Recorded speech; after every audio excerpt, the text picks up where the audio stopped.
quhem Liridona, por sot më thërasin ndryshe. Emrin e kam ndëruar në dokumentet britanike për të mbrojtur veten. Jam vetëm 17 vjeçe tani, por historia ime fillon kur isha 15. Një vajzë naive nga një fshat i vogël në jug të Shqipërisë. Një fshat ku vajzat ose martoheshin të reja ose largoheshin në emigrim me shpresën për një jetë më të mirë. Unë nuk e zgjodha as njërën, as tjetrën. Në fakt, mendova se po zgjidhja dashurinë, ai quhej Nikos. Një grek 32 vjeçar që vinte shpesh në fshatin ton sepse kishte një firmë ndërtimi dhe bashkëpunonte me disa familje vendase. Herën e parë që e pash, isha me nënën të tregu i fshatit. Ai ndaloi makinën e tij luksoze dhe na ofroi ujë. Më përshëndeti në shqip me një theks të rëndë, por të ëmbël. Më buzëqeshi. Si andava sytë. Dhe ai këtë e kuptoi, ditët që pasuan u kthyen në një ndjekje të heshtur. Ai shfaqej rastësisht aty ku isha unë. Te dyqani, pranë shkollës, madje edhe te qendra shëndetësore ku punonte tezja ime. Më ftonte për kafe, por unë thosha jo. Jo me fjalë, vetëm përpara familjes. Brenda vetes, një ndjesi që nuk e njihja më bënte të më vinte turp nga vetja dhe, në të njëjtën kohë, të ndihesha e përkëdhelur. Askush s'më kishte parë ashtu ndonjëherë, e gjithë kjo zgjati muaj të tërë. Ai nuk më preku, nuk më kërkoi asgjë në fillim. Vetëm më foli për botën. Më tregonte për jetën në Athinë, për Londrën ku kishte jetuar dikur, për hotelet me 5 yje ku flinte dhe makinat që i ndëronte çdo muaj. Ti s'mund të mbetesh këtu, më thoshte, ti je krijuar për më shumë. Dhe unë e besoja, më 15 janar të atij viti, unë zhduka. Pash për herë të fundit fytyrën e nënës sime ndërsa më përqafonte për të më përcjell në shkollë. Por nuk shkova në shkollë atë ditë. Nikos po më priste në një makinë ngjyrë gri, disa kilometra larg fshatit. Kishim planifikuar gjithçka. Ai kishte rregulluar një pasaport false për mua dhe më premtoi se sapo të mbërrinim në Angli, do martoheshim dhe gjithçka do ishte legale. Më puthi në ball kur hipa në makinë dhe më tha ti tani je vajza ime. Udhëtimi drejt Anglisë ishte i gjatë, plot ndalesa dhe frikë. Kaluan ditë që flinim në makina ose motele të dyshimta. Kam parë njerëz të frikshëm, kam dëgjuar zëra nëpër korridore që më bënin të dridhesha. Ai më mbante pranë vetes, por filloi të bëhej xheloz. Nuk më lejonte të flisja me askën, madje nuk më linte as të dilja pa të. Je shumë e bukur, do të marrin, më thoshte. Dhe unë e besoja, kur mbërritëm në Londër, gjithçka ndryshoi. Më mori telefonin dhe më tha se për siguri nuk mund të flisja me askën nga Shqipëria. Më ndaloi të dërgoja ndonjë mesazh në Instagram. Mos më tradhto, tha, nëse më tradhton, ke për ta parë çfarë do të thotë ferri. Në fillim qëndruam në një apartament të vogël në pjesën jugore të Londrës. Aty më mbante si të dashur, më përkëdhelte, më sillte dhurata të lira, por më thoshte se ishin të shtrenjta. Unë nuk njihja askën, nuk flisja gjuhën, isha thjesht një 15 vjeçare që kishte lënë gjithçka pas, dhe më pas filloi të merri, një natë, më solli disa rroba provokuese. Më tha se duhej të fotografohesha sepse kishte miq që kërkonin modele të reja për reklama. Kur e refuzova, më goditi. Për herë të parë.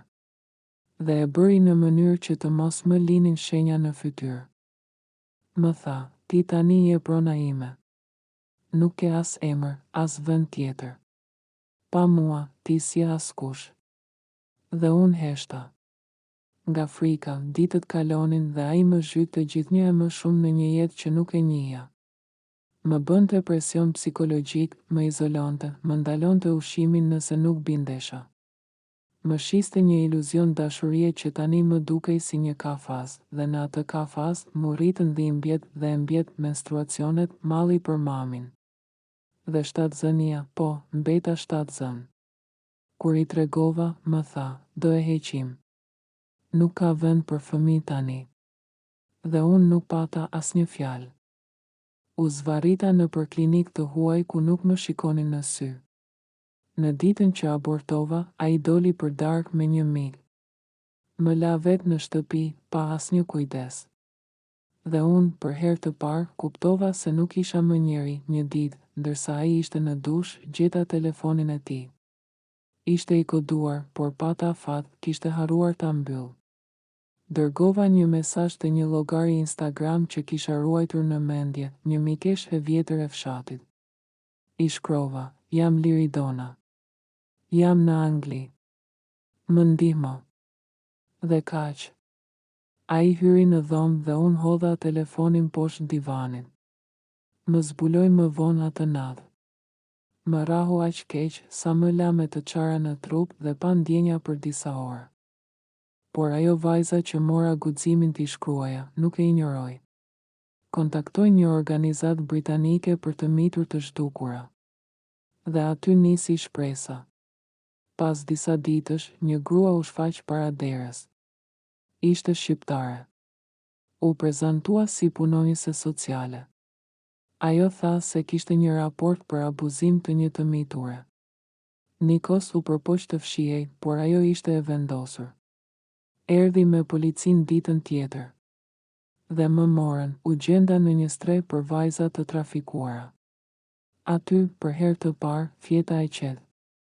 Për herë të parë pash dritën e diellit pa frikë. Ishin gra të huaja, por më përqafuan më shumë se nëna. Më ofruan terapi, strehim, shkollë. Dhe më dhanë një emër të ri. Por asgjë nuk e shëron menjëherë traumën. Akoma zgjohesha natën duke bërtitur. Akoma i friksohesha çdo hapi pas shpine. Nuk besoja në njerëz, nuk besoja në burrat. Deri kur një ditë, në moshën 17 vjeçare, mu dha mundësia të flas. Të tregoj. Dhe këtu jam sot, jam vajza që iku pas ëndrrës së dashurisë dhe u gjet në kthetrat e një burri që e dinte mirë çfarë bënte. Nuk ishte dashuri. Ishte manipulim, ishte krim. Dhe nuk jam e vetmja. Ka shumë si unë, që nga Shqipëria aratisen për një ëndër që s'është e tyre. Që mashtrohen nga dashuria e të rriturve që din të gënjejnë, sot jam në një program reintegrimi. Kam rifilluar shkollën. Mësoj anglisht, dua të bëhem punonjëse sociale. Dua të ndihmoj vajzat si unë. Se askush nuk e meriton të përjetoja atë tmerr. Dhe askush nuk duhet të ndëshkohet për një gabim që buron nga mungesa e dashurisë në vendin që duhet të jetë më i sigurt, shtëpia, më mungon nëna ime çdo ditë. Por ende nuk kam guximin t'i flas. Kam frikë se nuk do më falë. Apo më keq, se do qaj dhe do fajsoj veten.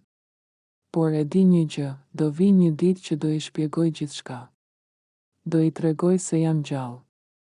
Dhe mbi të gjitha, do i tregoj se kam filluar ta dua veten, gjën që se bëra kur isha vetëm një vajzë 15 vjeçare që iku me një burr që e quajti dashuri tmerrin më të madh të jetës sime.